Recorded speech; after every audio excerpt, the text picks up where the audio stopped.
Es evidente que con la sanción del Código Civil y Comercial de la Nación se han instaurado una serie de criterios, de debates, se instalaron distintas ideas emergentes de las distintas temáticas que abarcan esto. Sobre todo los comercialistas, en principio, nos hemos visto avasallados, pero no debemos perder de vista que en cada una de las materias están contempladas en alguna de las normas.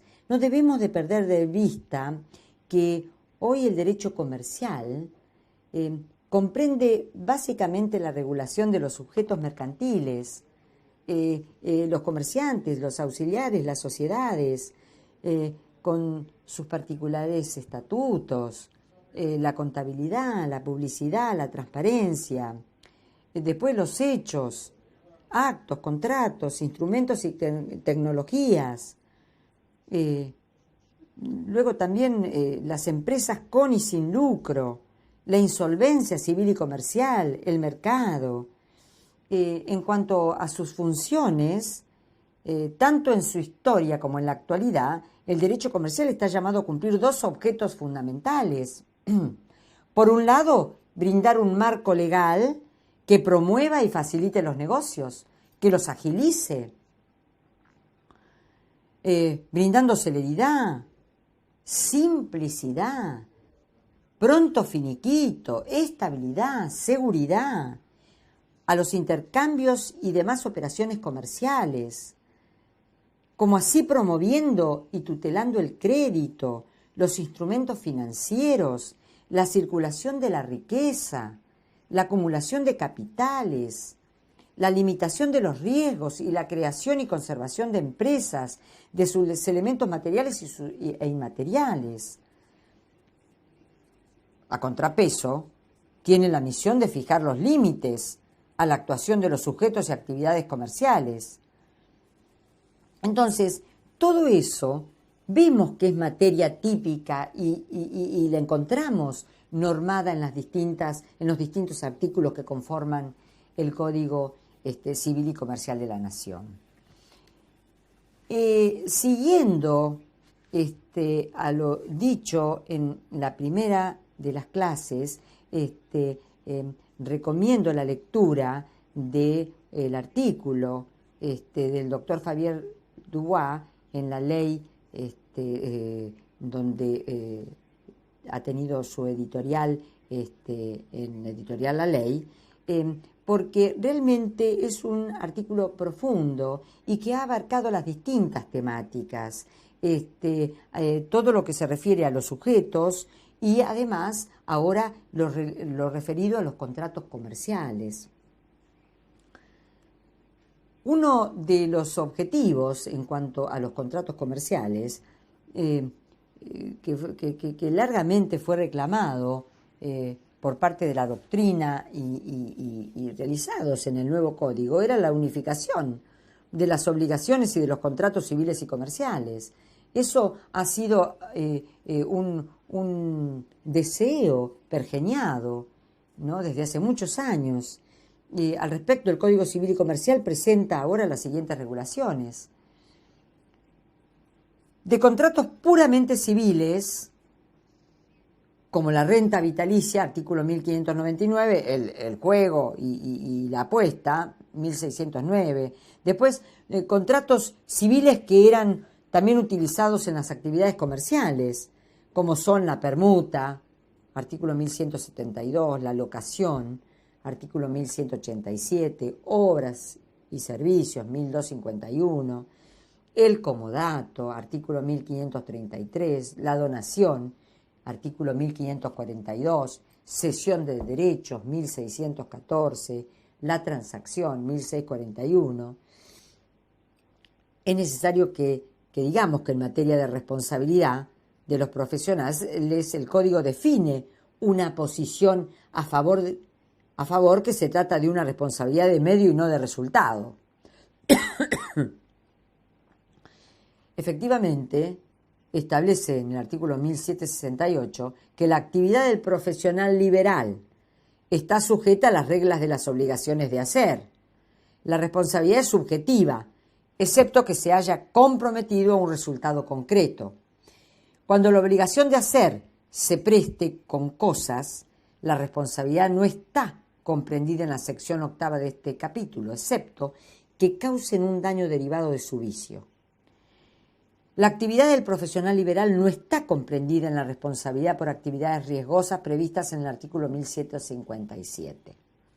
Luego tenemos de los contratos duplicados, o sea que tenían una distinta regulación en sede civil y mercantil, los que son, por ejemplo, la compraventa, 1123, el mandato, 1319, el mutuo, 1525, la fianza, 1574, el depósito, 1356, y la prenda común, 2219. Debemos afirmar que en estos contratos se dio en general preferencia a la solución comercial por sobre la solución civil, la que aparece regulada como regla, mientras que la solución civil queda en algunos casos como excepción conforme con la circunstancia. Ejemplo, en materia de compraventas, la venta de cosa ajena, 1132, la seña confirmatoria, artículo 1059, la obligación de entregar factura que se presume cuenta liquidada, artículo 1145. Después tenemos de los contratos típicamente comerciales regulados por el Código de Comercio o leyes incorporadas al mismo, como el leasing, artículo 1227, el transporte, 1288, la consignación, 1335, el corretaje, 1345, algún contrato bancario ya tipificado, como la cuenta corriente, artículo 1393, la cuenta corriente común, 1430, y el fideicomiso, artículo 1666. Por otra parte, el nuevo código incorpora y da estatuto legal a una serie de contratos comerciales que no tenían tipicidad jurídica, aun cuando existían en la realidad negocial y eran reconocidos por doctrina y jurisprudencia, como son algunos contratos bancarios no legislados. Ejemplo, el depósito 1390, préstamo y descuento, el artículo 1408, apertura de crédito 1410, la caja de seguridad 1413 y custodia de documentos 1408, apertura, custodia de títulos 1418, sin perjuicio de una parte general y de normas para consumidores bancarios. El factoraje, la agencia, la concesión, el suministro, la franquicia, bursátiles, contratos bursátiles y el arbitraje, incorporando además la cesión de posición contractual, artículo 1636. En estos contratos cabe destacar también la tendencia a la limitación de responsabilidad, como en el caso de la franquicia, donde se establece que los dependientes del franquiciado no tienen relación jurídica laboral con el franquiciante, sin perjuicio de la aplicación de las normas sobre fraude laboral, que eso es otra cosa. Artículo 1520, inciso B. Fíjense que el Código también recibe de la ley societaria los contratos asociativos, donde además se les da una mejor formulación, no incorporando reglas generales, artículo 1442, y además ampliando su uso también a favor de sujetos que no son empresarios ni sociedades, ¿no? Además, negocios de participación, que es el equivalente a lo que era la sociedad accidental o en participación, artículo 1448, agrupaciones de colaboración, 1453, las uniones transitorias, 1463, y el consorcio de cooperación, 1470. Obviamente que hay algunos que quedaron excluidos, ¿no? Que quedan fuera del código las leyes y quedan en leyes especiales, como las sociedades, que es regida la ley 19.550 con las reformas propias dadas por la 26.994, como por ejemplo la posibilidad que les da a las sociedades de no ser plurilaterales. Antes era una obligación la plurilateralidad. Ahora puede existir lo que se denomina sociedad anónima unipersonal, que es un solo socio. Y también ha habido reformas en materia de la capacidad de los cónyuges para hacer sociedades, que les dio amplia libertad, inclusive en aquellas de responsabilidad ilimitada. Luego el Instituto de la Subsanación y todas aquellas sociedades de la sección cuarta que yo denomino residuales, que son todas aquellas que no son del tipo previsto en la ley y que han quedado dentro de esa sección, como por ejemplo la sociedad civil patrimonial del Código de Vélez. Entonces, lo que quiero decir que en materia de contratos comerciales, en realidad ha sido fructífero esta unificación, por cuanto ha permitido incluir ciertos contratos que realmente unos eran atípicos y además otros no estaban incorporados en la normativa. De manera que aquí sí, no solamente han sido incorporados, sino que han sido debidamente normados. Dejaré la forma en el tablón de novedades, dejaré la forma en que deberán estudiar ustedes, alumnos, la totalidad de los contratos. Otro cambio sustancial ha sido en materia de títulos valores.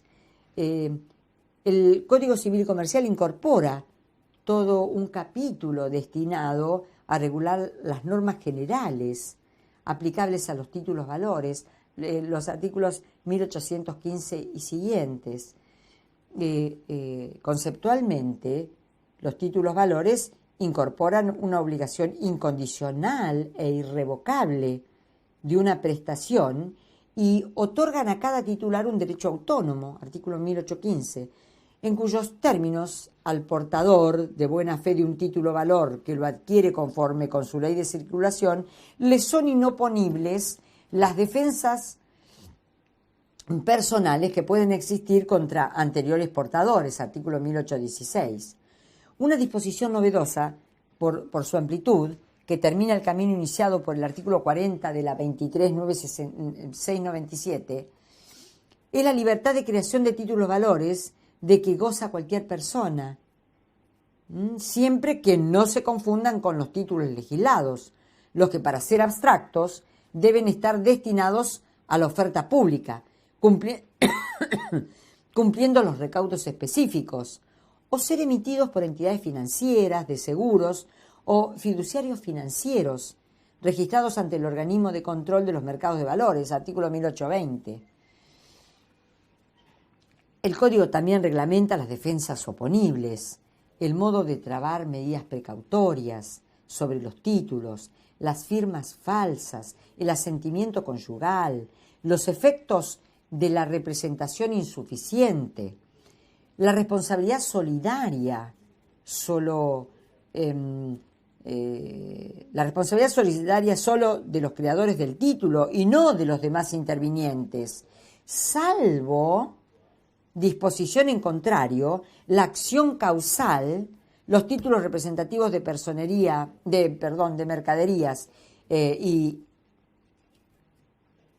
de calidad de título valor a las cuotas, da la calidad de título valor a las cuotas partes de fondos comunes de inversión, artículos 1821 a 1829. En otras disposiciones se fijan normas sobre títulos valores cartulares, títulos valores no cartulares y los casos de deterioro, sustracción, pérdida y destrucción de títulos valores o de sus registros, distinguiendo los títulos valores en serie de los individuales. No obstante esto, o lo dicho, la normativa del código deja subsistente, y yo diría en forma expresa, la regulación particular de los diversos títulos valores cartulares que resulta de leyes especiales, como las leyes, como los cheques, la letra de cambio, el pagaré, certificado de prenda con registro, acciones, debentures, obligaciones negociables, warrant, proclamando ser subsidiaria de ella o ser inaplicable según el caso por el artículo 1834. O sea, pasa en todos los institutos, quedan vigentes normas específicas y prioritariamente se aplica la ley especial y subsidiariamente el código. En todos los ámbitos. Fíjense en el artículo 150. El artículo 150 en materia de personas jurídicas pasa exactamente lo mismo. Hacen un orden de prelación. Lo mismo pasa en materia de contratos y lo mismo pasa en materia de títulos valores. Con relación al arbitraje, que es la forma de dirimir los conflictos mediante el sometimiento a un tercero, se encuentra este arbitraje en los orígenes del derecho mercantil. El fundamento radica en la disponibilidad de los derechos subjetivos privados, en tanto no afecte el orden público ni los derechos de terceros, dice el maestro Anaya. Sabemos que el arbitraje puede ser libre o legal, cuando lo impone la ley. Puede ser de derecho o de amigables componedores, según que el árbitro deba resolver, según la ley o según su leal saber o entender. O también puede ser institucional o privado, según que se designe a un tribunal arbitral preconstituido o de árbitros ad hoc.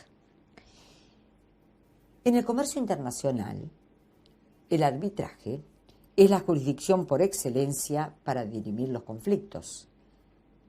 Reitero, en el comercio internacional. En materia local, el Código Procesal reglamenta al juicio arbitral. Y si bien durante una larga data el arbitraje sufrió un gran desprestigio, en la actualidad ha cobrado vigencia, especialmente a favor de tribunales institucionales. Se destaca que existen normas que imponen el arbitraje en las sociedades cotizantes. Por ejemplo, el artículo 38 del Decreto Ley 677 del año 2001, o que admiten cláusulas arbitrales en los estatutos societarios, como la que ha sido regulada en la Resolución 7 de 2005 y luego incorporada en la Resolución General 7 de 2015. El nuevo Código Civil y Comercial, en su artículo 1649, incorpora al arbitraje como un contrato, sin requerir el compromiso arbitral, pero de un modo particular, por el cual amplía y reduce las posibilidades de arbitraje. Así, a favor del arbitraje, el Código dispone la autonomía de la cláusula arbitral, el artículo 1653, el juzgamiento de la propia competencia, 1654, el dictado de medidas previas cautelares a ejecutar por medio del Tribunal Judicial, 1655, las cláusulas facultativas, 1658, el arbitraje institucional, 1657, y el Estatuto de los Árbitros, artículos 1659 y 1665. En cambio, no favorecen al arbitraje la exclusión de los conflictos sobre Estado civil, capacidad, familia, usuarios y consumidores, contratos por adhesión y relaciones laborales. Basta con leer el artículo 1651, como así la poca claridad sobre la revisión de los laudos. Artículo 1656. Con respecto a la jurisdicción comercial, nada establece el Código Civil y Comercial de la Nación sobre la jurisdicción comercial, la que tiene su origen en las corporaciones medievales, en las que los comerciantes eran juzgados por sus pares, procurándose una justicia ágil y especializada. Ahora, suprimidas las corporaciones, la justicia comercial subsistió dependiente del Estado en algunos países. En Argentina hay tribunales de comercio en la ciudad de Buenos Aires por derivación histórica del consulado. En dicha ciudad, atendida por jueces con rango federal, la materia comercial está ubicada con carácter general en la justicia nacional en lo comercial y además para algunas materias específicas, navegación, patentes, marcas, transporte interjurisdiccional, en la justicia en lo civil y comercial federal. En el resto del país no hay tribunales comerciales, pero algunas provincias cuentan con tribunales especializados en determinadas materias comerciales, tales como sociedades, concursos y o registro público de comercio, Mendoza, Córdoba, Corrientes, Salta. Ahora, las ventajas de una justicia especializada son indudables, son realmente indudables, aun cuando la creación de tribunales específicos deben estar en función del número de causas de cada jurisdicción, salvo el caso de concursos y quiebras, donde los tribunales específicos deben imponerse a todas las jurisdicciones, sin excepciones y con carácter federal. Artículo 75, inciso 12, bancarrotas y 116 de la Constitución Nacional. En el Código Civil y Comercial de la Nación han desaparecido el acto de comercio como tal y la sujeción de los comerciantes a la jurisdicción mercantil. Sin embargo, corresponde mantener la actuación de una justicia comercial separada, ya que el Código nada dispone en contrario, y son claras las grandes ventajas que va a brindar esta especialización. El artículo 43 bis de la Ley 1285 del año 58 dispone que los jueces nacionales de primera instancia en lo comercial de la capital federal conocerán en todas las cuestiones regidas por las leyes mercantiles, cuyo conocimiento no haya sido expresamente atribuido a los jueces de otro fuero.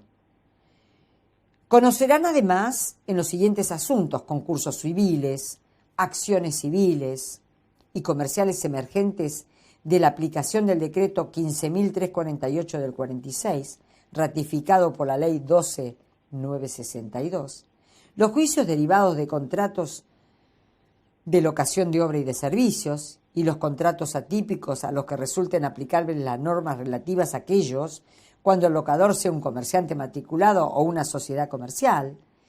Entendemos que dicha norma continúa vigente después de que comience la plena aplicación del nuevo código por las siguientes razones.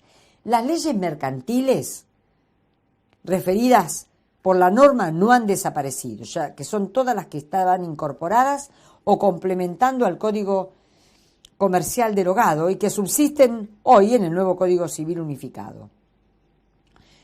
Los concursos civiles ya han sido unificados con los comerciales por la Ley 24.522, la Ley de Concursos y Quiebras.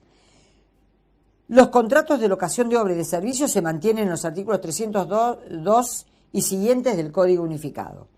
La única referencia que hoy carecería de sentido es la de comerciante matriculado, que eventualmente debería ser cambiada por persona humana con actividad, como dijimos en la primera clase, con actividad económica organizada, o por persona humana titular de una empresa o de un establecimiento comercial, industrial o de servicios, conforme al artículo 320 del Código Unificado que hemos ya mencionado en la primera clase, que hace a la obligación que tienen estos sujetos a presentar y llevar la contabilidad adecuada.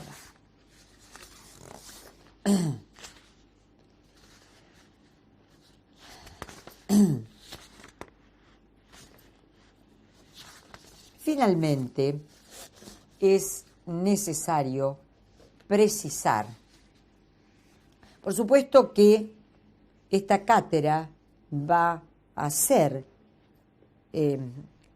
señalar situaciones de cambios, de modificaciones, alguna jurisprudencia que surge emergente, va a hacer lugar a señalamientos dentro del tablón de novedades, ¿no? Y con relación a lo que es todo el tema de fuentes, es importante que ustedes tengan en consideración el artículo primero, ¿no?, que determina como fuente, por supuesto, hay una pirámide y la Constitución Nacional y los tratados internacionales de derechos humanos, en lo que la República sea parte, están en principio de la cúspide de la pirámide, pero la ley los casos que este código trae a resolver deben ser justamente resueltos por las leyes que resultan aplicables. Y por supuesto que los usos, las prácticas y las costumbres van a ser vinculantes cuando las leyes o los interesados se refieran a ellas o en situaciones no regladas legalmente, en tanto y en cuanto no sean contrarios a derecho. Este artículo hay que desmenuzarlo, interpretarlo. El artículo segundo, que hace a la interpretación: la ley debe ser interpretada teniendo en cuenta sus palabras, sus finalidades, las leyes análogas, las disposiciones que surgen de los tratados. Acá está dando su orden de prelación. Y además las leyes son obligatorias para todos los que habitan el territorio de la República, sean ciudadanos o extranjeros. Y la vigencia de la ley, todo esto es necesario desmenuzar. Entonces, es importante que ustedes analicen también el principio de la buena fe, el abuso del derecho, que están contemplados en los artículos 9 y 10, el abuso de la posición dominante del artículo 11 del Código Unificado, el orden público, el fraude a la ley establecido en el artículo 12. Es decir, son materia que interesa a la cátedra que ustedes vayan conociendo, que vayan desentrañando el concepto, no solamente una narración específica de lo que dice la norma, ¿no? Luego, es importante partir de lo que es un contrato, como lo define el artículo 957, y la libertad de contratación, y la buena fe también en los contratos, que deben celebrarse con buena fe, interpretarse y ejecutarse de buena fe, ¿no? Y también establece el artículo 9, así como yo les mencioné, el artículo 150, que se refiere al orden de prelación normática, acá también la prelación normativa del artículo 963 en materia de los contratos, ¿no? Y cuando concurren disposiciones de este código y de alguna ley especial, las normas se aplican con el siguiente orden: normas indisponibles de la ley especial y de este código, luego normas particulares del contrato, luego normas supletorias de la ley especial y luego normas supletorias de este código. Es decir, establece un orden de prelación normática y luego la integración del contrato. ¿Con qué el contenido de un contrato puede integrarse? Con normas indisponibles, con las normas supletorias y con los usos y prácticas del lugar de celebración, aun cuando sean aplicables porque hayan sido declarados obligatorios por las partes o porque sean ampliamente conocidas y regularmente observadas en el ámbito en que se celebra el contrato, excepto que su aplicación sea irrazonable. Entonces, toda esta normativa es la que ustedes deben tomar en consideración, ¿no?, como viables para adentrarse a lo que es la materia mercantil dentro de lo que hoy es nuestro nuevo orden jurídico, que es el Código Civil y Comercial Unificado. Es todo por hoy y cualquier consulta la haremos a través del foro.